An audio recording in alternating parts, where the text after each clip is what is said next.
So today what we're going to be doing is reproducing the floor plan which was given on page 295. Today we're going to just focus on establishing the size of the rooms, wall thicknesses, just during the session, okay? I'm asking you please to just observe what I'm doing, Rennie and company, alright? Do not do what I'm doing, just observe and see how I go about drawing my room sizes and whatnot. I'm going to explain what I'm doing during the whole process.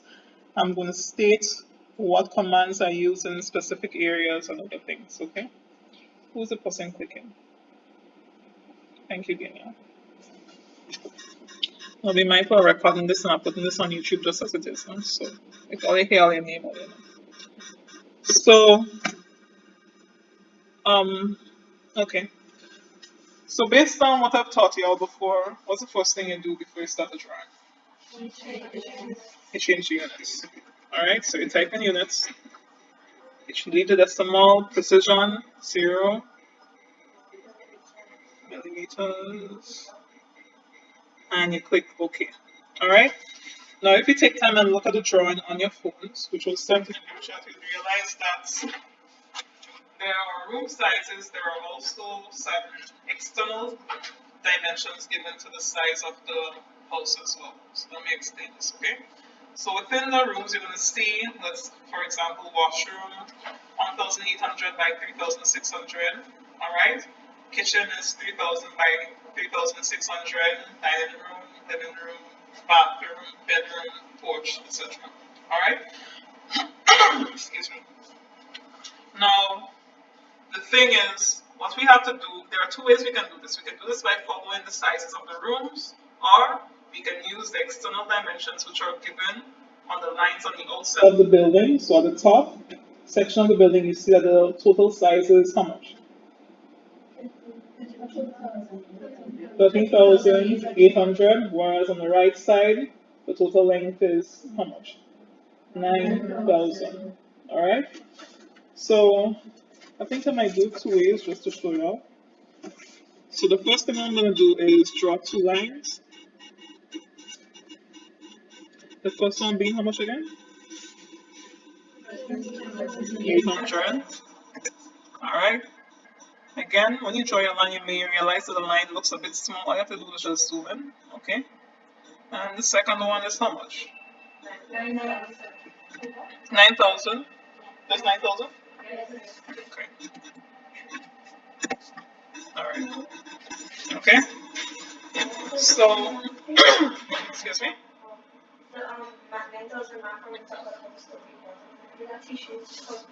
Mm-hmm. So the next one is 3,800. No, that's the top on the right side Okay.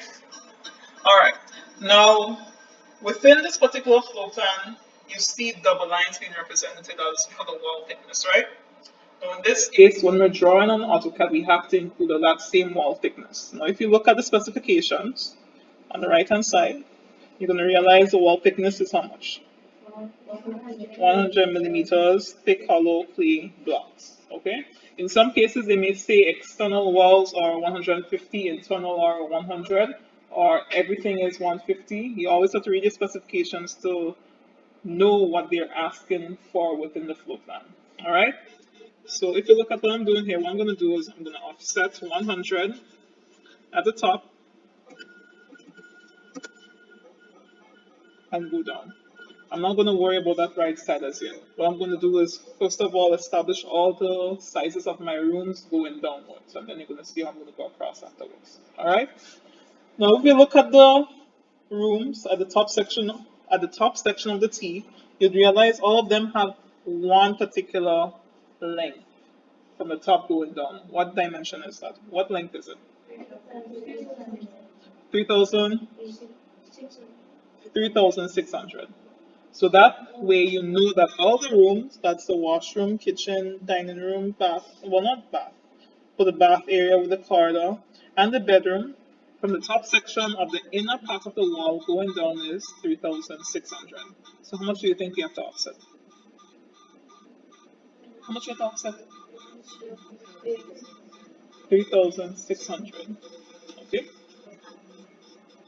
I like the way how you thought about that, Angelina. Okay, so 3,600. All right. Now, Angelina, this is where we add the extra 100. Okay. So from here, we can't just go about and add an extra room because what do we need here?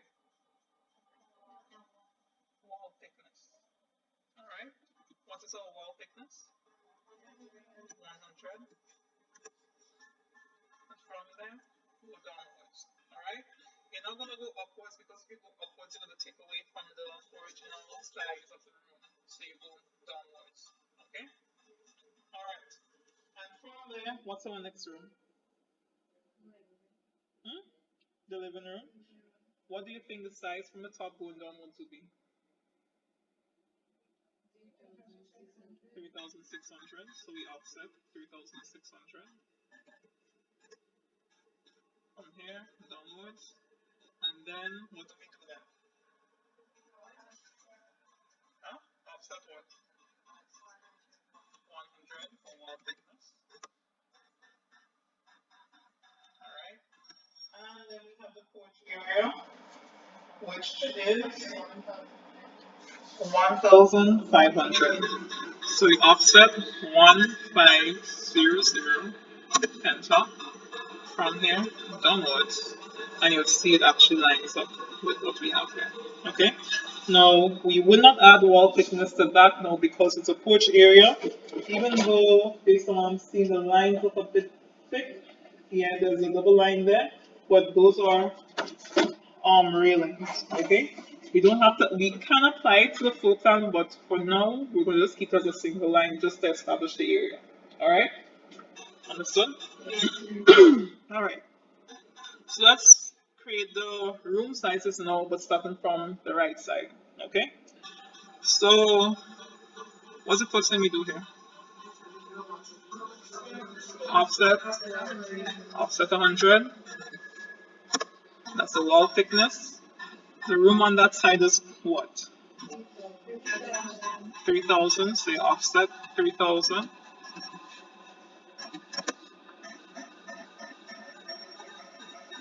What's the next thing?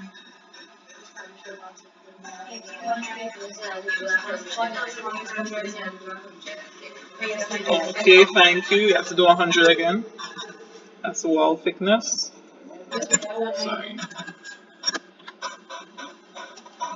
And then 1,800. And then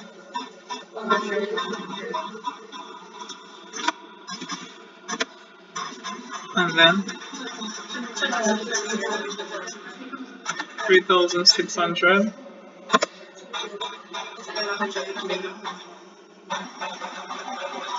And then you offset 100 again.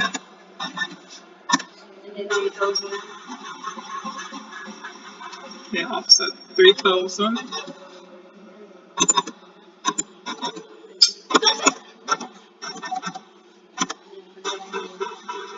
And then you offset 100. Okay.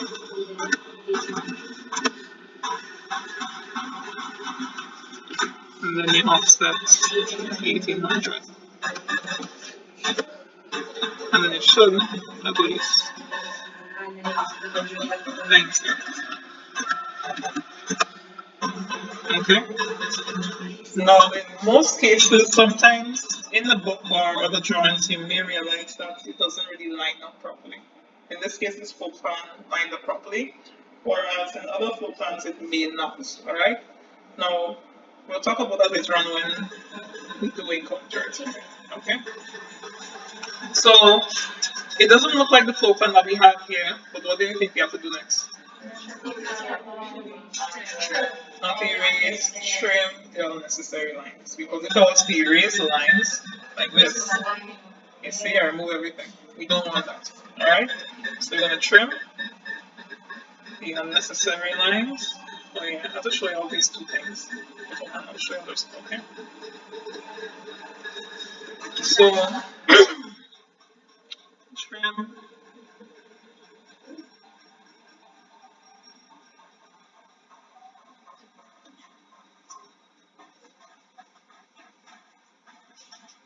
Alright, okay.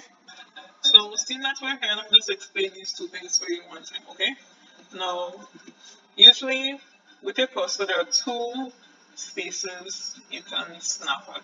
So what's the difference between these two things you're seeing? Alright. Alright. We don't have to worry about the line quality, worry about the color of it, okay? Well, the line as well. You can answer to see what it is, okay?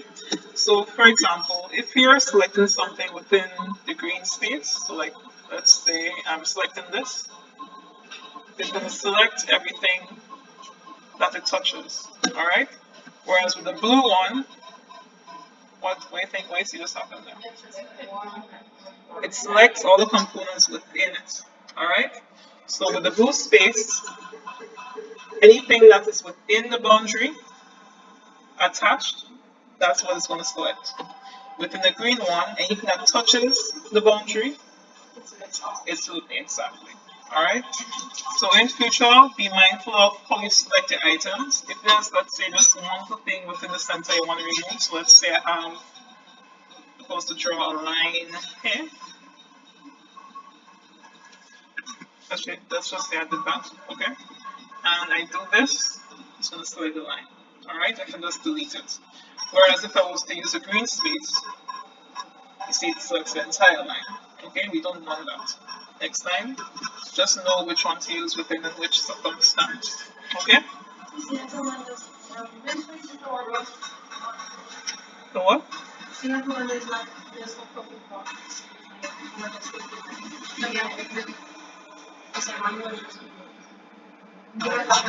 Oh, you mean like, oh, like this?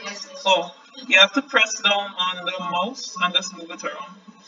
So it's the same. It's the same thing. It's just that the first one I did, you just click once and you move the mouse. All right.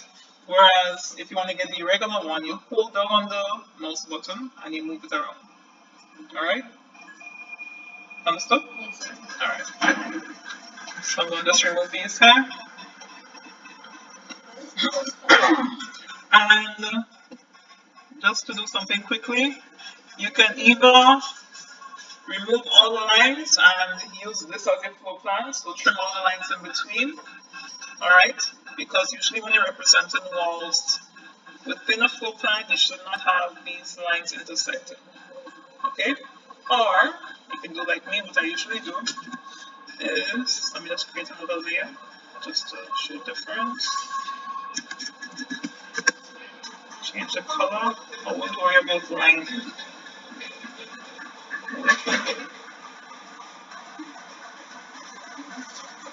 Alright, so what I'm going to do here is basically use a rectangle, okay, and draw rectangles within the space. Okay, remember we spoke about the polyline thing last time, right? Alright, if you were to trim these lines here, each line would be by itself, and usually for floor plans, I don't like it when all the lines are separate, so I usually just use them. Like what I'm about to do now is what I usually do for my floor plans. From here, just create the rectangles or squares in some cases.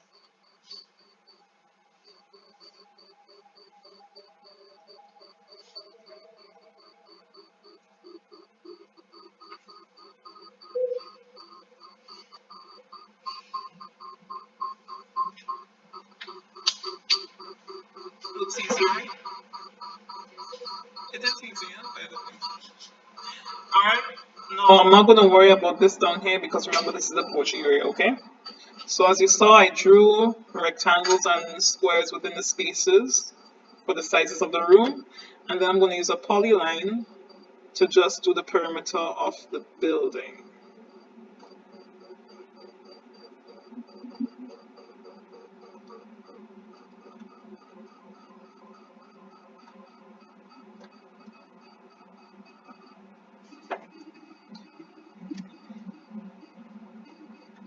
Now what I just did there was select Control C. So for example, if you were to draw a line that wasn't lined up properly, but you don't want to cancel the whole command, you just you can click escape, and this is what's gonna happen. Or in what I was doing before, just select Control Z. So I'm gonna just delete it and just redo it just to show you. So if I'm in the middle of a command, so I'm drawing my lines and I draw this out of the way, I just select Control Z and it kind of removes it for me, but I can still continue what I was doing. Okay? Z, Z, yeah. That's to undo. That's a general command to undo anything on a computer. So even in Word, if you were to text something and you remove the word off you, just select Control Z and then it gives you the previous version that you had.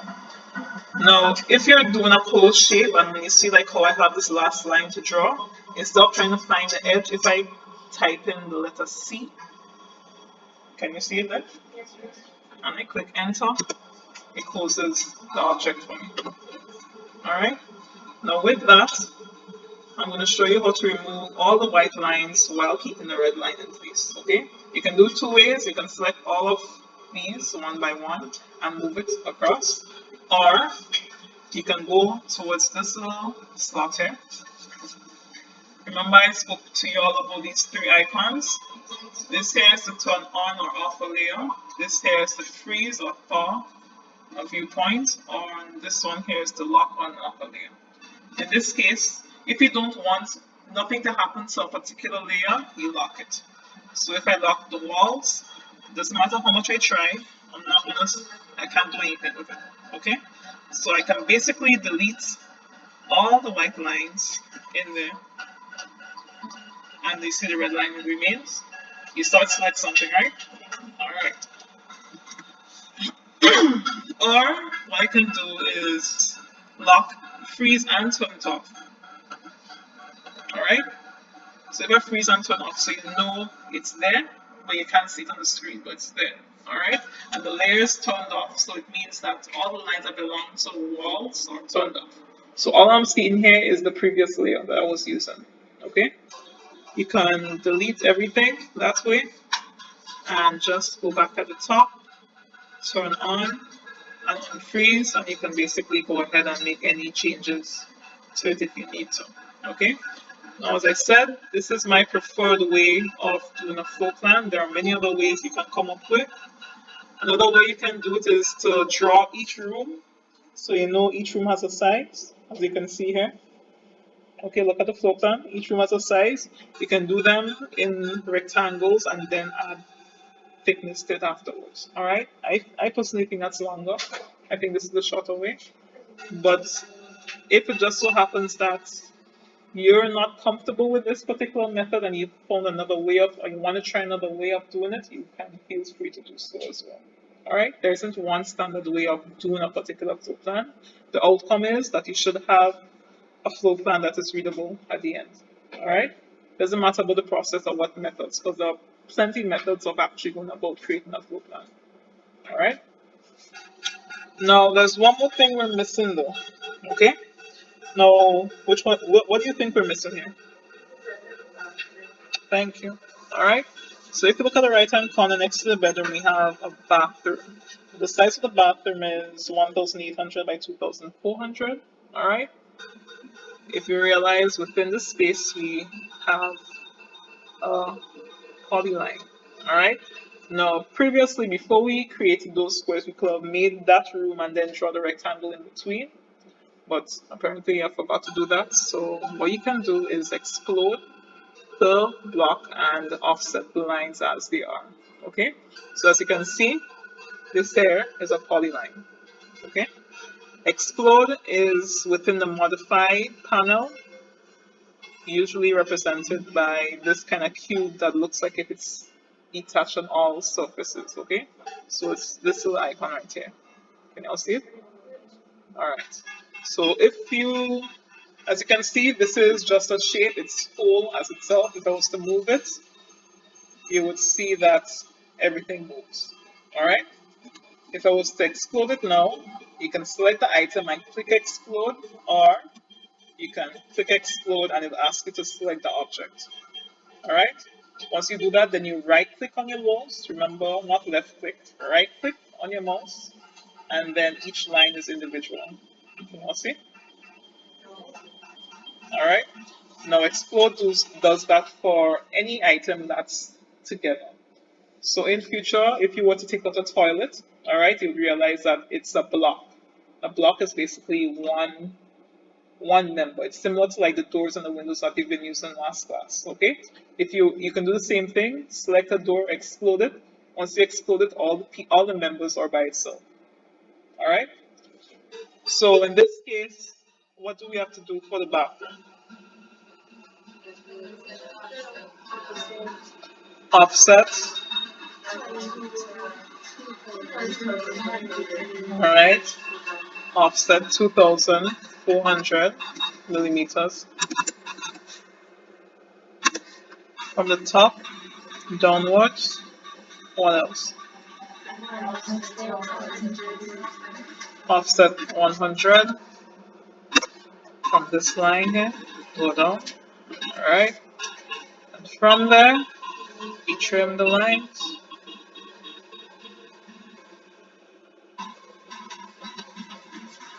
Okay. And that's gonna be it for today. A matter of fact, let's put in the columns at the front as well. Okay. Oh no, I forgot something here. We forgot to put the line here. So you can do this obviously by exploding, or you could just draw a line and offset it at 100. For me, I think that's one of the easiest thing for me to do right now, so that's what I'm gonna do. I'm gonna just draw a line here. Matter of fact, when offset, I'm gonna move it to show you how to move things as well, okay? So let's say we have a line here. That doesn't line up. Alright. So what I'm going to do here, because it's off by a few millimeters, I'm going to just select it, right click, move, and move this line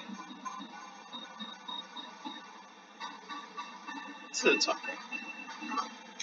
Alright. Repeat again. Alright.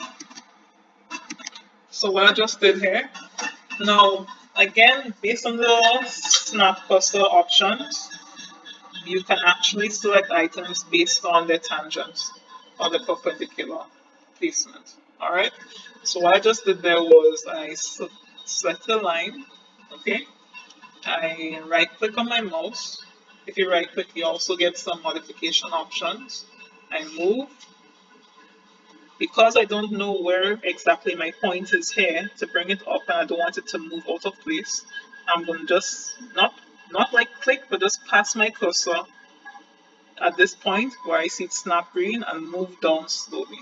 Now we have to do it slowly because sometimes it's a bit sensitive, and once you see that green line, it kind of snaps where the perpendicular part is.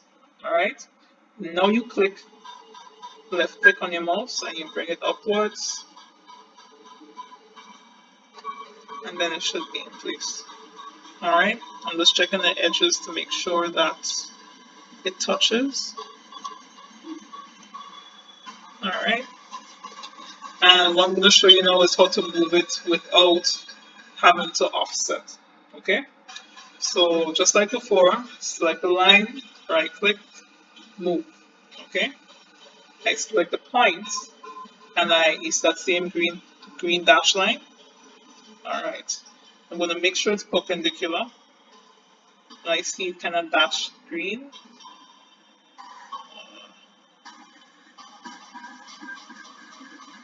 Alright. Alright. And then I'm going to type in the measurement that I want it to move at. So I want it to move downwards, so that's why I move my cursor downwards. Alright. And I'm going to type in 100.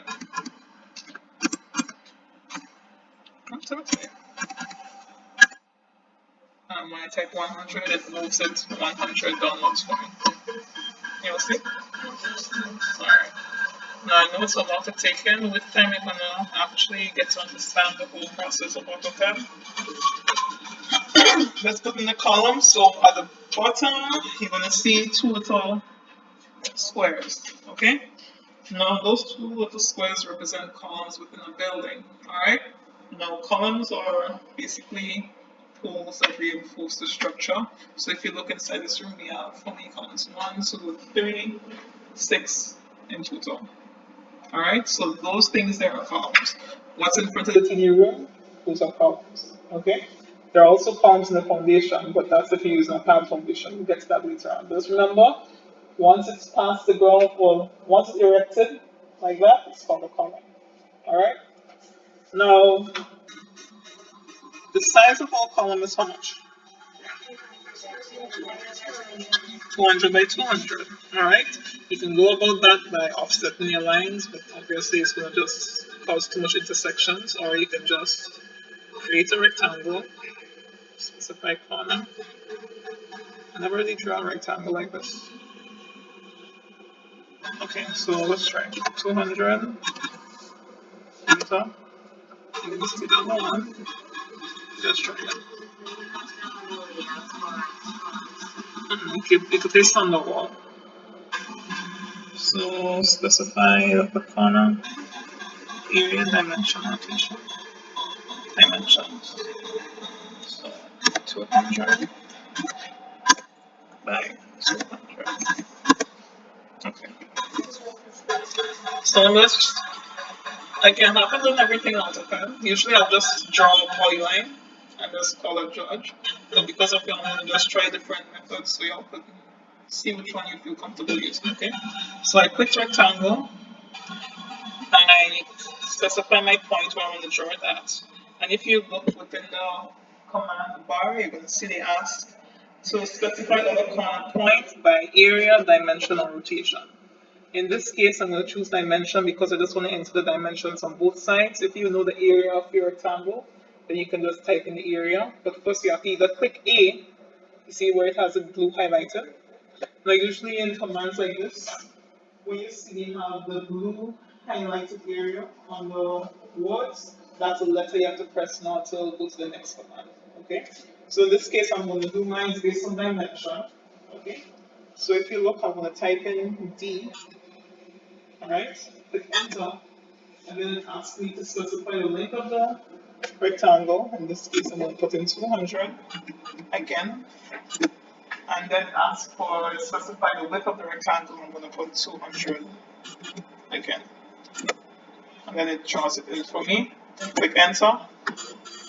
Or you click away. You click away. If you click escape, it's going to remove everything. Okay? I've never done according to area before, and neither have I done according to rotation. But again, you can just play around with the programs and find out what is what. From here, all I have to do is right click, create a copy. Copy the rectangle here, the square here, and copy it again.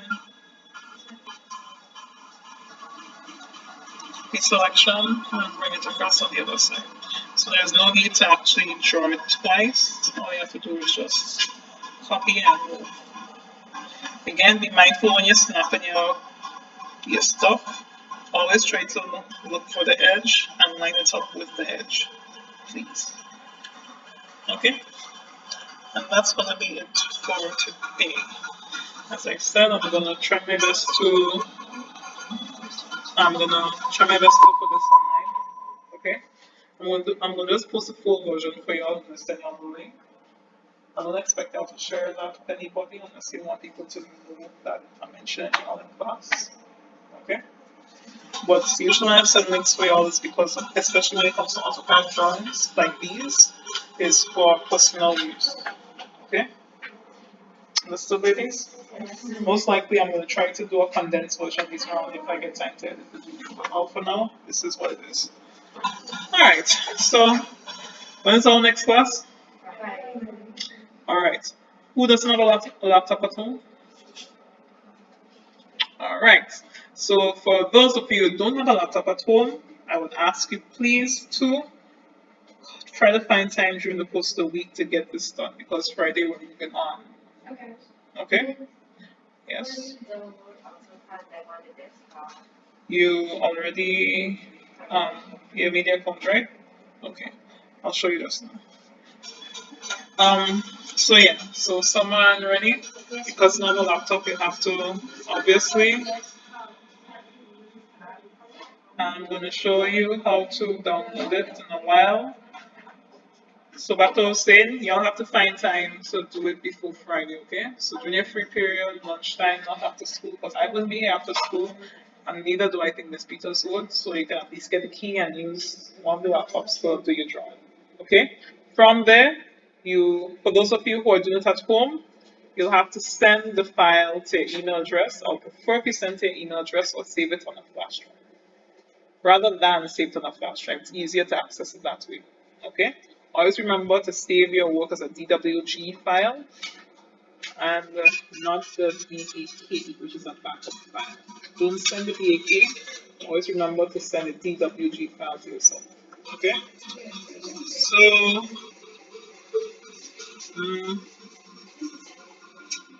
I know. So in this case, I'm going to just show you what I'm talking about. You see below here it says file and in brackets it has DWG. That is how you should save all of your drawings, okay? Now if you read through, you're going to see they have AutoCAD, different AutoCADs, like from 2000, 2004 and whatnot. So far, I don't think anybody is using any old versions, so whatever the system saves for you, in this case, yours would say 2022, save it as that, okay? We're going to call this flow plan 101,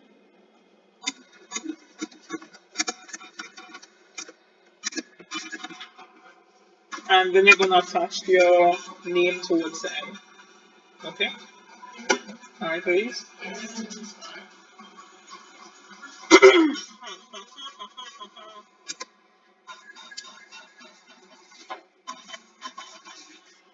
Save.